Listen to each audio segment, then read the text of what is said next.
एखाद्या माणसाचा स्वभाव बदलता येतो का? किंवा त्याच्या मनाचं रिप्रोग्रामिंग खरंच शक्य आहे? यस, तुमच्या सबकॉन्शियस माइंडचं आणि तुमच्या कॉन्शियस माइंडचं दोघांचंही रिप्रोग्रामिंग 100% करता येतं. मात्र त्यासाठी तुम्हाला 21 दिवसांच्या माइंडसेटच्या रिप्रोग्रामिंगचं किंवा सबकॉन्शियसच्या रिप्रोग्रामिंगचं तुम्हाला चॅलेंज घ्यावं लागेल. लक्षात ठेवा, 21 दिवसांत तुम्ही तुमच्या मनाचं पुनर्निर्माण करू शकता.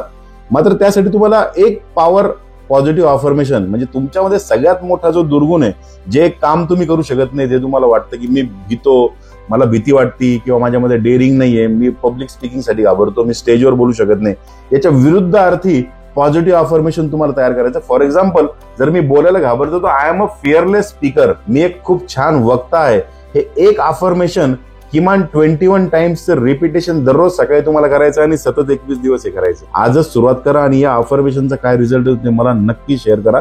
आणि याच प्रकारच्या इन्स्पिरेशनसाठी मला फॉलो करा आणि तुमच्या त्या मित्राला ही रील तर नक्की पाठवा ज्याला त्याच्या माइंडला रिप्रोग्रामिंग करण्याची गरज आहे.